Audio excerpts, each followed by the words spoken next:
بسم اللہ الرحمن الرحیم۔ السلام علیکم، آپ دیکھ رہے ہیں الف نیوز اور میں ہوں آپ کے ساتھ ماجد علی۔ شامل کرتے ہیں آج کی one line head line.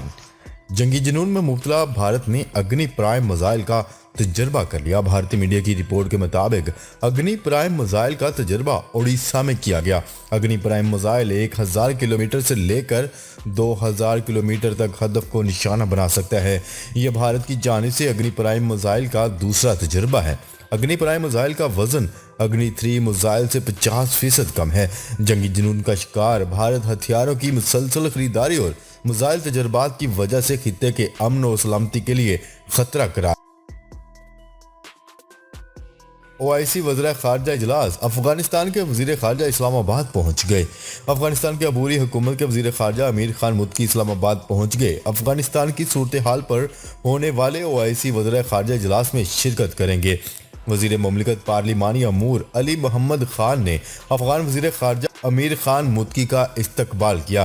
Afghan وزیر خارجہ امیر خان متقی وزراء خارجہ اجلاس میں افغانستان کی صورتحال پر اپنا موقف پیش کریں گے۔ ایران کو مہلک ڈرون طیارے حاصل کرنے سے روکنے کے لیے قانون سازی۔ امریکی سینٹ میں خارجہ تعلقات کی کمیٹی نے ایک قانونی بل پیش کیا ہے جس کے تحت ایران اور اس کے ملائشیاؤں کو مہلک ڈرون طیارے حاصل کرنے سے روکا جا سکے گا۔ میڈیا رپورٹس کے مطابق کمیٹی نے اپنے بیان میں بتایا ہے کہ ایران کا ڈرون طیاروں پر بڑھتا انحصار اور اس کی درآمد علاقائی امن و استحکام کے لیے خطرہ ہے۔ خارجہ تعلقات کی کمیٹی نے زور دیتے ہوئے کہا ہے کہ واشنگٹن کو ایران کی علاقائی دہشت گردی کا سلسلہ روکنے کے لیے نپٹنے کی ضرورت ہے۔ روس اور نیٹو ممالک کی ایک دوسرے کو سنگین نتائج کی دھمکیاں۔ روس اور نیٹو کے درمیان ڈیڈ لاک تاحال برقرار، جس کی وجہ سے کشیدگی میں مزید اضافہ ہوتا جا رہا ہے۔ دونوں جانب سے ایک دوسرے کے خلاف دھمکی آمیز بیانات کا سلسلہ جاری ہے۔ غیر ملکی خبررساں ادارے کی رپورٹ کے مطابق ماسکو میں صحافیوں کو بریفنگ دیتے ہوئے روسی وزارت خارجہ کی ترجمان ماریا زاخراوا نے خبردار کرتے ہوئے کہا ہے کہ نیٹو کے رکن ملکوں کی جانب سے یوکرین کو اسلحے کی فراہمی کشیدگی میں اضافے کا سبب بنے گی۔ ماریا زاخراوا نے کہا ہے کہ نیٹو کے رکن ممالک یوکرین کو اسلحے کی فراہمی میں اضافہ کرتے جا رہے ہیں اور صرف امریکہ نے 2014 کے بعد سے $2.5 ارب کے ہتھیار اس ملک کو فراہم کیے ہیں۔ روس اور یوکرین کے درمیان کشیدگی عروج پر ایک فوجی ہلاک۔ روس اور یوکرین کے درمیان کشیدگی عروج پر پہنچ گئی جبکہ یوکرینی فوج نے روسی حمایت یافتہ گروپوں کی جانب سے حملے کا الزام بھی عائد کر دیا۔ فرانسیسی خبررساں ادارے کی رپورٹ کے مطابق یورپی ملک یوکرینی فوج کے ترجمان نے جمعے کے روز دعویٰ کیا تھا کہ روس کی حمایت یافتہ گروپوں نے ہمارے ٹھکانوں پر حملہ کیا جس میں ایک فوجی ہلاک اور ایک زخمی ہو گیا ہے۔ عالمی خبررساں ادارے کی رپورٹ کے مطابق کشیدگی کے دوران رواں سال ہلاک ہونے والے یوکرینی فوجیوں کی تعداد 65 ہو چکی ہے۔ بھارت اومیکرون کے تاحال 101 کیسز رپورٹ۔ بھارتی میڈیا کی رپورٹ کے مطابق گزشتہ روز کرونا وائرس کے 7145 کیس رپورٹ ہوئے ہیں۔ بھارتی وزارت صحت کا یہ بھی کہنا ہے کہ ملک میں گزشتہ روز کرونا وائرس سے 290 اموات رپورٹ ہوئی ہیں۔ واضح ہے کہ کرونا وائرس کے کیسز کے حوالے سے مرتب کی گئی فہرست میں بھارت دوسرے نمبر پر ہے۔ بھارت میں اب تک 3,74,33,194 کرونا کیسز سامنے آ چکے ہیں۔ ہجرت ہمیشہ سے ہماری شناخت کا حصہ رہی اور رہے گی، جوزف بوریل نے بڑا بیان جاری کر دیا۔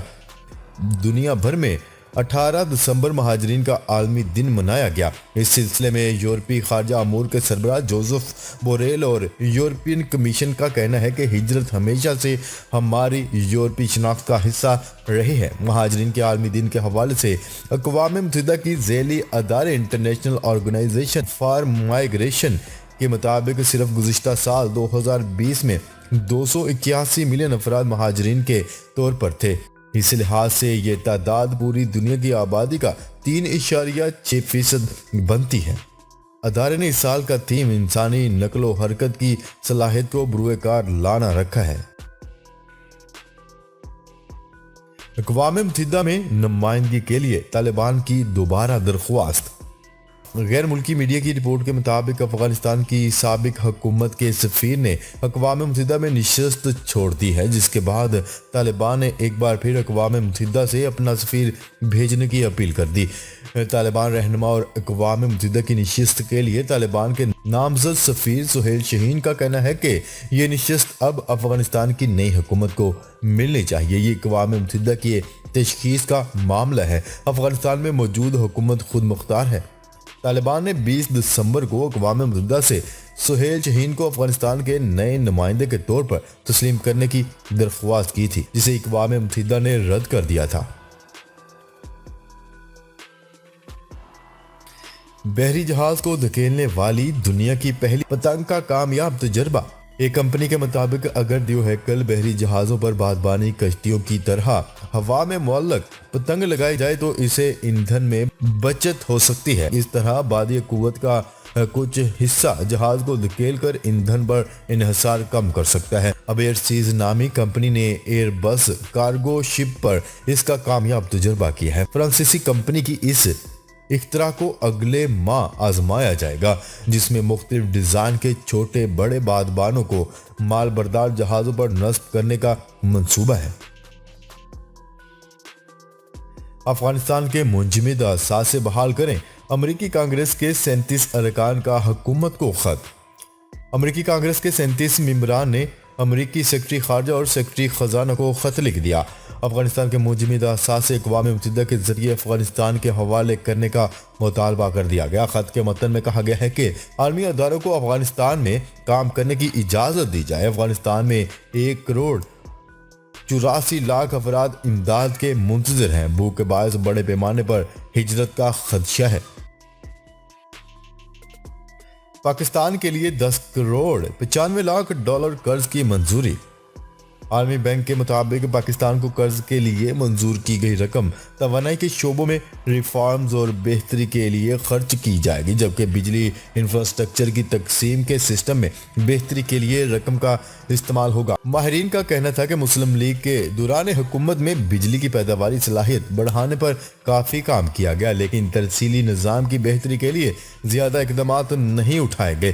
ان کا کہنا تھا کہ ترسیلی نظام بہتر نہ ہونے کی وجہ سے موسم گرما میں بڑے پیمانے پر نہ صرف لوڈ شیڈنگ ہوتی ہے بلکہ دھند اور خراب موسم کی وجہ سے ٹرانسمیشن لائن بھی ٹرپ کر جاتی ہے۔